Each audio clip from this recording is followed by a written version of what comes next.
Good morning friend, जय जगन्नाथ। तो आइए इस वीडियो में हमने डिस्कस करने वाले हैं डेली करंट अफेयर की top most important MCQ 13 and 14 मार्च की बात है, यानी आज एंड कल की बात है। जो भी इम्पोर्टेंट करंट अफेयर है, मतलब जितना भी पिछले से हमने छूट गया हमसे, एंड और भी जितना भी करंट अफेयर है, न्यू करंट अफेयर, वो सारे के सारे एक एक करके हमने इंक्लूड करी है एंड वो हमने डिस्कस करने वाले हैं। आइए देखते हैं, बिना टाइम वेस्ट करे जो भी बातें रहे वो सारे के सारे बहुत ही कम समय में डिस्कस करें, क्योंकि जो समय की कीमत है वो आप भी जानते हो और मुझे भी पता है। बस कहने की ज़रूरत नहीं है, कितना कीमत रहे यानी अहमियत रहे वो सभी को पता है। जो समय रहे यानी जो टाइम रहे, तो देखते कवर करते जो भी बातें रहे, टू द पॉइंट डिस्कस करें, ज़्यादा बकवास नहीं करके। फर्स्ट क्वेश्चन आपके सामने रहे, which country become the world's largest arm importer. Arm importer पहले ये समझना, आर्म इम्पोर्टर मतलब जो हथियार आयात करने वाला, हथियार जो रहे ना, हथियार अस्त्र शस्त्र जो रहे वो आयात करने में, इंपोर्ट करने में। एक्सपोर्ट मतलब वो भेजा जाता है, इंपोर्ट मतलब जो कंट्री के आ रहा है, जो भी आयात रहे, आयात करने में 2021-25 में टफ कंट्री कौन रहे? ये रहे यूक्रेन। पता ही होगा, सभी को पता है, यूक्रेन और रसिया की वॉर जो रहे वो लगभग 4 ईयर होने जा रहा है। 4 ईयर सोचो, मतलब एक्सपोर्टर की ये मानना था कि ये जो वॉर है मतलब 1 वीक सिर्फ चलने वाला है, 1 वीक या फिर 1 मंथ किसने भी जो कि प्रेडिक्ट करी थी। बट असल में ये वॉर देख रहे हो ना, 4 ईयर तक चल रहा है, अभी भी चल रहा है। एंड जो अभी के टाइम में फिर जो ईरान और जो इजराइल वॉर रहे, इजराइल और जो US वॉर रहे, वो भी काफ़ी दिनों तक चलने वाला है, ये सभी को पता है। एंड काफ़ी इम्पैक्ट भी इंडिया पर भी देखने को मिल रहा है, गैस की समस्या है ना। तो बात कर रहे हैं यूक्रेन के बारे में। यूक्रेन की कैपिटल सभी को पता है, क्या है यूक्रेन की कैपिटल है? कीव। कीव हो गया। एंड करेंसी है हिरविनिया, है ना, हिरविनिया जो कि करेंसी। प्रेसिडेंट है व्लादिमीर जेलेंस्की। एंड US के, रसिया के पूछे तो व्लादिमीर पुतिन, है ना, वो व्लादिमीर है, ये व्लादिमीर जो कि यह है व्लादिमीर जेलेंस्की, एंड वो है व्लादिमीर पुतिन। क्लियर, ध्यान में रखना। एंड फिर बात करें सबसे ज़्यादा जो एक्सपोर्ट के मामले में टॉप पर कौन रहे, एंड ये पहले बता देता हूँ, ये तो यूक्रेन टॉप पर रहे। सेकंड पर आयात करने में सेकंड पर रहे इंडिया। इंडिया भी पीछे तो नहीं है ना, तो इंडिया रहे, हालांकि कोई भी वार नहीं है, फिर भी इंडिया इंपोर्ट करते जा रहा है। इंडिया रहे सेकेंड पर। थर्ड पर रहे जो कि सऊदी अरब रहे। एंड जो एक्सपोर्ट करने में जो टॉप पर कौन हो सकता है, सोचो, USA रहे।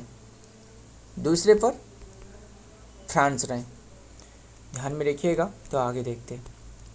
Ukraine become the world's largest arm importer in 2021-25 driven by massive जो कि military add and following the Russian जो कि invasion according to the साइफरी it account for 9.7% of the global imports and surging from 0.1% of the previous 2016 to 20 जो कि period, मतलब ये भी जो कि 2020 to 2016 to 2020 पीरियड इंपोर्ट करने, ग्लोबल इंपोर्ट में जो कि ये साइपरी के रिपोर्ट के मुताबिक, एक साइपरी है, इसके मुताबिक ये रिपोर्ट जारी करवाया गया है, ध्यान में रखिएगा।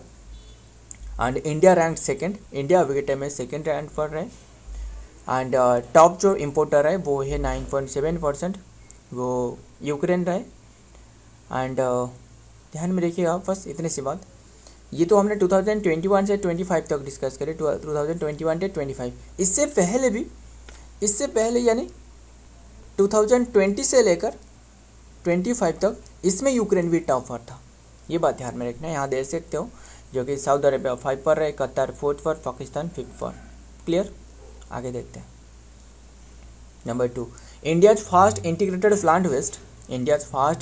Plant waste on ocean thermal energy conversion establish in which place, कौन सी प्लेस में ये स्थापना करी गई है?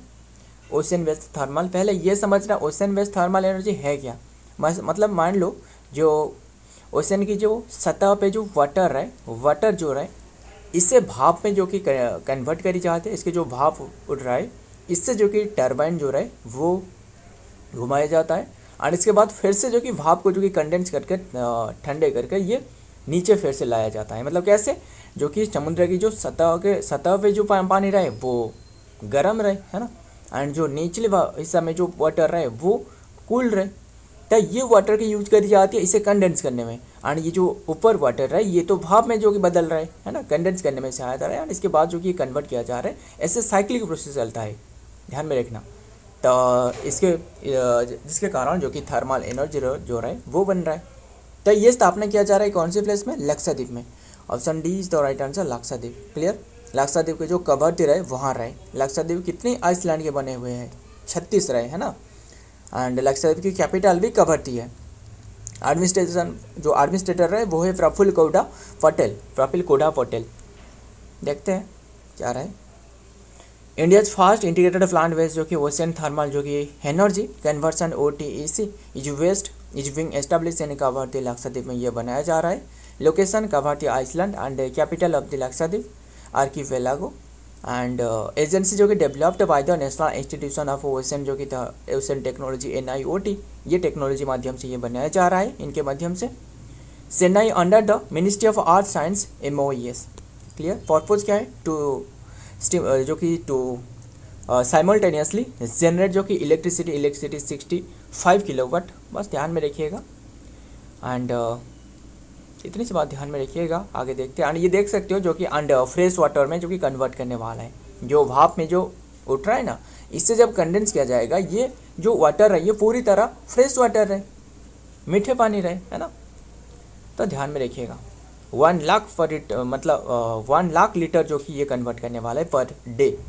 Number 5, who has been elected as the new supreme leader of Iran. Iran की न्यू सुप्रीम लीडर कौन बने हैं, ये है मोहताज खमनेई। ऑप्शन मोहताज खमनेई से मिहिताज नहीं, MO होना चाहिए। Option B is the right answer, Mojtaba Khamenei. ध्यान में देखिएगा, जो खमनेई की जो डेथ के बाद यानी जो आयतुल्लाह खमेनी था, आयतुल्लाह अली खमेनी, इनकी डेथ हो गया था, है ना, US ने जो वॉर करी थी इसके कारण डेथ हो गया था। एंड इनकी जो कि सेकंड सॉन है, इन्होंने मोहताज खमनेई, इन्होंने इनकी सेकंड सॉन है। क्लियर, इनकी डेथ हो चुकी है। बात कर रहे हैं हमने ईरान के बारे में। ईरान की कैपिटल तेहरान, फिर करेंसी कौन है, करेंसी क्या है, ईरानी रियाल। क्लियर, एंड प्रेसिडेंट तो अभी के टाइम में जो प्रेसिडेंट ने हम कह सकते हैं कि सुप्रीम लीडर इन्हें कहा जाता है। क्लियर, ये है जो कि मोहताज खमनेई। ध्यान में रखिएगा, इससे पहले जो कि एक इंटरिम बनाया गया था, बट अभी के टाइम में ये परमानेंट के लिए चुना गया। बस इतनी सी ध्यान में रखना। Mojtaba Khamenei the son of the Ayatollah जो अली खमनेई रहे, who was killed in US Israel, जो स्ट्राइक के बाद जिसके डेथ हो गया था, has been chosen as his successor. Ukraine his father the 56 year old जो कि लार्जली जो कि kept in low profile. He has never held government office, मतलब इससे पहले इन्होंने गवर्नमेंट ऑफिस होल्ड नहीं करी। बस ये ध्यान में रखना नहीं है, यही ध्यान में रखना, नाम याद रखो, बस आगे बढ़ते हैं, और कोई ज़रूरत नहीं हमें ज़्यादा घुसने की। जितना इंपॉर्टेंट है वही तो हमें याद रखना है ना, एग्जाम क्लियर करना है, हमें मास्टरी नहीं करना है। Number 4, KG George has passed away recently, इनकी डेथ हो चुकी है। And he is associated with which war, कौन सी वॉर से इन्होंने एसोसिएटेड रहे, KG जॉर्ज कौन सी वॉर से एसोसिएटेड रहे, KG जॉर्ज रिसेंटली इन्होंने पास कर चुकी है ना वे recently. And he is associated with which war, कौन सी वॉर से एसोसिएटेड रहे, ये वॉर रही 1965 की जो इंडो पाकिस्तान वॉर है ना, इसी वॉर से जुड़े रहे इन्होंने। KG जॉर्ज नाम याद रखना, ऑल ऑफ दिस तो नहीं है, तो ऑप्शन सी इज तो राइट आंसर, यही वॉर से इन्होंने जुड़े थे। मतलब ये वॉर में इन्होंने जो वाघा सेक्टर पर रहे ना, वाघा सेक्टर वहाँ जो कि कंडक्ट कर रहे थे, वाघा सेक्टर में इन्होंने थे, एंड इसीलिए इनके जो कि अवार्ड दी गई थी, बस इतनी सी ध्यान में रखना, इन्हें एक अवार्ड दी गई थी वीर चक्र, है ना, वीर चक्र। एंड जो वेरी अवार्ड रहे वीर चक्र, है ना, परमवीर भी रहे, महावीर रहे, पता ही होगा इतनी सी बात तो आपको एटलीस्ट। फिर ये अवार्ड दी गई है इन्हें। एंड तो अभी के हाल ही में इनकी KG जॉर्ज की डेथ हो चुकी है, बस इतनी सी ध्यान में रखिएगा जो। और देखते हैं वीर चक्र जो कि रेसिपेंट जो कि लेट्स जो कि हविलदार KG जॉर्ज रिटायर्ड कर चुकी थी, बट अभी के टाइम में 95 ईयर में इनकी डेथ हो चुकी है। Indian army veteran and fast away on March 8, 2026 इन कोट्टयम केरला में इनकी डेथ हो चुकी है। केरला से इन्होंने बिलोंग कर रहे हैं। 1965 इंडो पाकिस्तान वॉर के टाइम में इन्होंने जुड़े थे वाघा सेक्टर में। नेक्स्ट नंबर 5, एक्सरसाइज सलामती है 2026, ये हो रहा है क्या, कौन सी कंट्री के बीच में, इंडिया विथ विच कंट्री, ये और कौन सी कंट्री हो सकते हैं, सेशल के बीच में होती है एक्सरसाइज सलामती है ना, सेशल के बीच में। कौन से प्लेस में हो रहा है 8, वो भी सेशल में हो रहा है। एंड स्टार्ट हुई थी ये जो एक्सरसाइज की, स्टार्ट हुई थी, शुरुआत हुई थी 2001 में, ध्यान में रखना। एंड फिर बात करें सेशल के बाहर में, कैपिटल है विक्टोरिया, विक्टोरिया। एंड करेंसी बताना, करेंसी है सेशलिस रूपी, सेशलिस रूपी। एंड प्रेसिडेंट कौन है, पेट्रिक क्या रहे, हार्मेनी रहे ना, पेट्रिक हार्मेनी। मतलब देखिए नाम याद रखना, ये जो इतना स्पेलिंग में थोड़ा बहुत गलत हो सकता है, बट जो नाम रहे ना वो सही है, ध्यान में रखना। बस पेट्रिक हार्मेनी रहे। तो एक्सरसाइज सलामती 2026 हैज बीन जो कि हेल्ड बिटवीन इंडिया विद बस सेशल के बीच में हो रहा है, 11th एडिशन रहा है, ये ध्यान में रखना, 9 to 20 मार्च तक हो रहा है। क्लियर इतनी सी बात, बस यही तक रहने देते, आगे देखते हैं क्या रहा है नंबर 6 में, जो कि मतलब who has been appointed as the vice chief of army staff of the Indian army. Indian army की वाइस चीफ के बारे में पूछा जा रहा है, चीफ नहीं, चीफ तो पता ही होगा इंडियन आर्मी की, उपेंद्र द्विवेदी, ये सभी को पता है ना, उपेंद्र द्विवेदी। एंड अभी के टाइम वाइस चीफ कौन बने हैं, वाइस चीफ बने हैं धीरज सेठ, option B is the right answer, धीरज सेठ। Clear. And Indian army day पूछे तो 15 जनवरी को ऑब्जर्व करी जाती है ना। 1949 में जो M Cariappa first army chief बने थे, इसी के उद्देश्य में ऑब्जर्व करी जाती है 15 जनवरी को, है ना। द हेडक्वार्टर न्यू दिल्ली में रहे। और फिर आर्मी चीफ तो उपेंद्र द्विवेदी रहे, एंड नावल चीफ तो जो कि दिनेश कुमार त्रिपाठी रहे, एंड एयर चीफ तो अमरप्रीत सिंह रहे, है ना। बस धीरज सेठ बने, नाम याद रखना, vice chief, vice army staff बने। लेफ्टिनेंट जनरल धीरज सेठ जो कि करेंटली टू साउदर्न जो कि आर्मी कमांडर थे, has been appointed as the next vice chief of the army staff VCOS end of the Indian army. Effective अप्रैल 1, 2026 के इनकी कार्यकाल शुरुआत होने वाला है। According to report he will जो कि succeed the current vice chief जो कि लेफ्टिनेंट जनरल थे पुष्पेंद्र जो पाल सिंह थे, इन्हें रिप्लेस करिए, पुष्पेंद्र पाल सिंह थे, है ना, काफ़ी बार डिस्कस करिए इनके बारे में। हुट्टू का ऑफिस जो कि अगस्त 1, 2025 से इनकी कार्यकाल चल रहा था, अभी के टाइम में ख़त्म कर गई है। एंड न्यू बने हैं, कौन बने हैं, धीरज सेठ। CIS observe it's foundation day on which state, at which state, कौन सी स्टेट में ये ऑब्जर्व कर रहा है इसकी फाउंडेशन डे। असल में ये फाउंडेशन डे ऑब्जर्व करी जाती है 10 मार्च को। क्लियर, 10 मार्च को ऑब्जर्व करी जाती है, क्यों, 1969 में इसकी स्थापना रहे। 1969 से क्या आपको याद नहीं है, इसरो की स्थापना भी करी गई थी, है ना, 4th 5-year प्लान के समय में। 4th 5-year प्लान किसके ऊपर में बेस्ड था, एक तो था पहले जो कि first 5-year plan हारोडोमान model, next जो था वो है PC महालनोबिस मॉडल, तीसरी जो था वो है गाडगिल योजना, और जो फोर्थ जो था, फोर्थ किसके ऊपर में बेस्ड था बताइए, भूल रहा हूँ। फोर्थ जो था हारोडोमान तो नहीं, गाडगिल और एक तो रहने देते, पता है ना, जो 4th 5-year प्लान रहे वो किसके ऊपर में बेस्ड था। मतलब सारे 5-year प्लान इतना इंपॉर्टेंट नहीं है, ये जो 4th 1, 2, 3, 4 ये जो तीन और जो 4 रहे ये सबसे महत्वपूर्ण होती है ना, पता ही होगा सभी को। बताना, नीचे कमेंट करिएगा कि ये कौन सी प्लान के ऊपर में बेस्ड था 5-year, जो 5th 5-year प्लान, ये 1969 की बात कर रहा हूँ, सॉरी 4th 5-year प्लान। और ये फाउंडेशन डे ऑब्जर्व किया जा रहा है ओडिशा में। ओडिशा की एग्जैक्ट प्लेस पूछे तो कटक में, कटक की फिर मुंडली में, मुंडुली ध्यान में रखिए, कटक की मुंडली में। तो ये ऑब्जर्व किया जा रहा है, ध्यान में रखिए 10 मार्च को। एंड फिर बात करें CISF की राइजिंग डे, असल में ये CISF की राइजिंग डे है, 10 मार्च को ऑब्जर्व करी जाती है।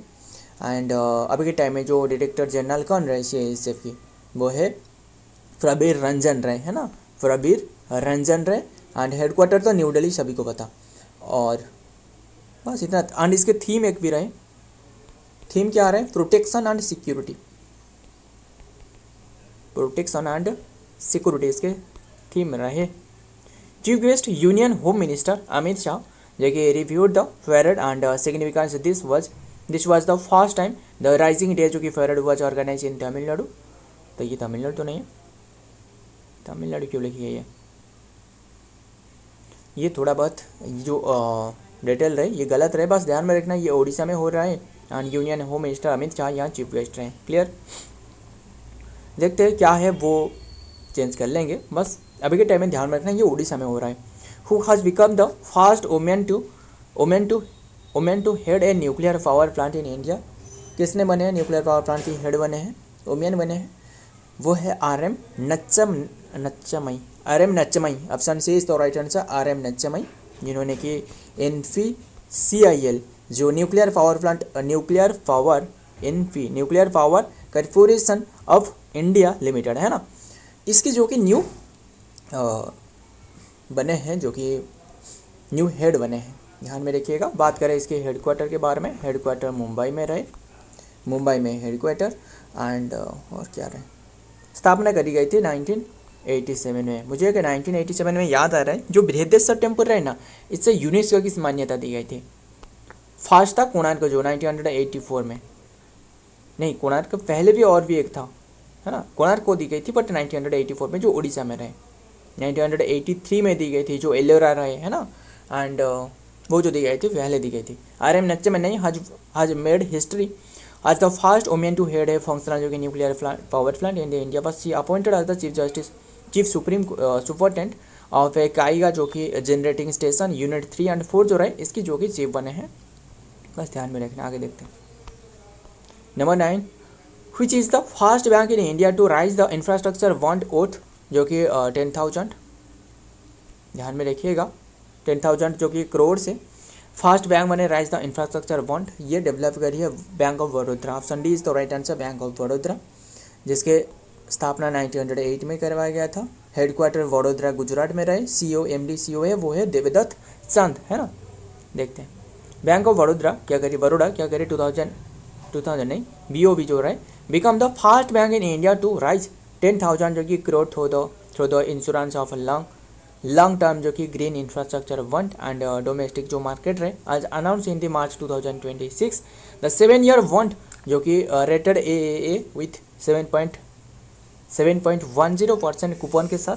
बस ध्यान में रखना ये इतना इंपॉर्टेंट नहीं, ये ध्यान में रखना कि 10,000 जो कि करोड़ जो कि बॉन्ड्स जारी करने वाला कोई भी बैंक फास्ट बैंक बने जो कि India to raise the infrastructure जो बॉन्ड रहे वो इन्होंने जारी करी है। क्लियर, नेक्स्ट देखते हैं नंबर 10 प्रोजेक्ट गंगा किसने शुरुआत करी है, उत्तर प्रदेश। है क्या असल में वो समझते हैं। प्रोजेक्ट गंगा यही है कि हाई स्पीड इंटरनेट प्रोवाइड करना जो गांव वाला जो इलाका रहा है यानी जो विलेज रूरल जो प्लेसेस रहा है, क्लियर, वहाँ जो कि हाई स्पीड इंटरनेट प्रोवाइड करना, गंगा मैया नाम से ये नाम रखी गई है। तो गंगा की भी एक फुल फॉर्म रहे, फुल फॉर्म क्या है वो है गवर्नमेंट असिस्टेड जो कि network, government assisted network growth advance, इसके मतलब ग्रोथ एंड एडवांस इसके जो कि फुल फॉर्म रहे। द उत्तर प्रदेश जो कि गवर्नमेंट रिसेंटली लॉन्च करिए गंगा ये digital initiative aimed to expand जो कि हाई स्पीड जो कि ब्रॉडबैंड को जो कि कवर करना। बस यही ध्यान में रखना 20 लाख रूरल जो कि रूरल हाउस होल्ड जो रहे इसे जो कि प्रोवाइड की जाएगी हाई स्पीड इंटरनेट की। Next number 11 Who will be the honor with the 2026 Meta life time achievement award for excellence in theatre. ये दिए है अमूल पालेकर को, अमूल ऑप्शन ए तो right answer Amul Palekar. And जो मेटा मतलब जानती हो ना, मेटा का एक फुल फॉर्म है कैपिटल MET है, इसका फुल फॉर्म है Mahindra excellence theatre award. Mahindra excellence theatre award 2026 की हमने बात कर रहा हूँ। ये दी गई है, नाम याद रखना अमूल पालेकर। क्लियर, अवार्ड जो कि 21st एडिशन हो रहा था। क्लियर, ये होने वाला है 19 से 25 तक होने वाला है मार्च 2026 में। कौन सी प्लेस में, 8 न्यू दिल्ली में। तो इन्हें वहाँ दी जाएगी अवार्ड, बस ध्यान में रखिएगा। तो वेटरन एक्टर जो कि फिल्म मेकर जो कि अमल पालेकर ही विल बी मतलब इन्हें दी जाएगी। Clear, life time achievement award. आगे देखते हैं अवार्ड का नाम याद रखना, किससे दी जाएगी वही ध्यान में रखना, वो सबसे इंपॉर्टेंट है और ज़्यादा इंपॉर्टेंट नहीं है। नंबर 12 नो स्मोकिंग डे ये ऑब्जर्व करी जाती है कौन सी डेट में, 11 मार्च को ऑब्जर्व करी जाती है। क्लियर, नो स्मोकिंग डे असल में ये जो ऑब्जर्व करी जाती है मार्च मंथ की सेकेंड वेडनेसडे को ऑब्जर्व करी जाती है। तो अभी के टाइम में जो वेडनेसडे रहे वो 11 मार्च रहे। क्लियर, तो ये ऑब्जर्व करी जाती है नो स्मोकिंग डे के रूप में। प्राइमरी ऑब्जेक्ट आने वाली जो कि सेकंड जो कि वेडनेसडे मार्च एंड एनकरेज जो कि स्मोकिंग क्वाइट स्मोकर्स जो कि टू क्वाइट स्मोकर को जो कि छुड़ाना यानी स्मोकिंग से। ध्यान में रखिएगा। आगे देखते हैं। एंड क्या रहा है नंबर 13, ऑपरेशन जेरिचो। ऑपरेशन जेरिचो लॉन्च करवाया गया है कौन सी स्टेट में, कौन सी स्टेट में ऑपरेशन जेरिचो ये लॉन्च करवाया गया है? उत्तर प्रदेश ने लॉन्च करी है ऑपरेशन जेरिचो, सॉरी ये मिजोरम ने लॉन्च करी है। क्या है वो भी डिस्कस करेंगे मिजोरम में।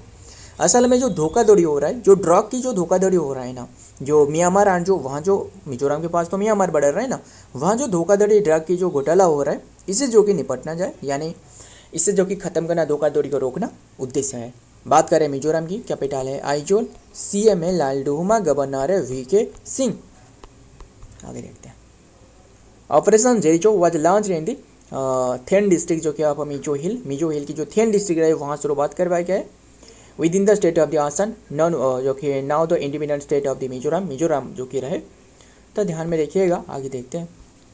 Number 14, Arctic military exercise cold response जो कि स्टार्टेड बाय, ये कोल्ड रेस्पॉन्स जो कि स्टार्टेड करवाया गया है कौन सी प्लेस में, ये किसने स्टार्टेड करी है यही पूछा जा रहा है। ये नाटो के द्वारा, नॉर्थ अटलांटिक ट्रेडी ऑर्गेनाइजेशन, इसके द्वारा स्टार्टेड करवाया गया है। 9 to 19 मार्च तक ये चलने वाला है 2026। एक्सरसाइज की बात कर रहा हूँ, clear. North Atlantic Treaty Organisation, इसके बारे में बात करें 4 अप्रैल 1949 में स्थापना रहे। हेडक्वार्टर ब्रुसेल्स बेल्जियम में रहे, Brussels Belgium. And secretary general जो है वो है मार्क रुटे, ध्यान में रखिएगा। एंड कौन सी प्लेस में ये एक्सरसाइज होने वाला है? 8 नॉर्वे एंड फिनलैंड में होने वाला है। सो यही तो आज की टोटल क्वेश्चन रहे, 14 ही आज रहे। एंड बस नाटो ने ये ऑर्गेनाइज कर रहा है एक्सरसाइज। सो फ्रेंड आज के सारे क्वेश्चन रहे। एंड वीडियो पसंद आए तो वीडियो को लाइक करना, दोस्तों के साथ शेयर करिएगा। मिलता हूँ और एक वीडियो में और एक इम्पोर्टेंट एमसी के साथ, तब तक के लिए जय हिंद, जय जगन्नाथ।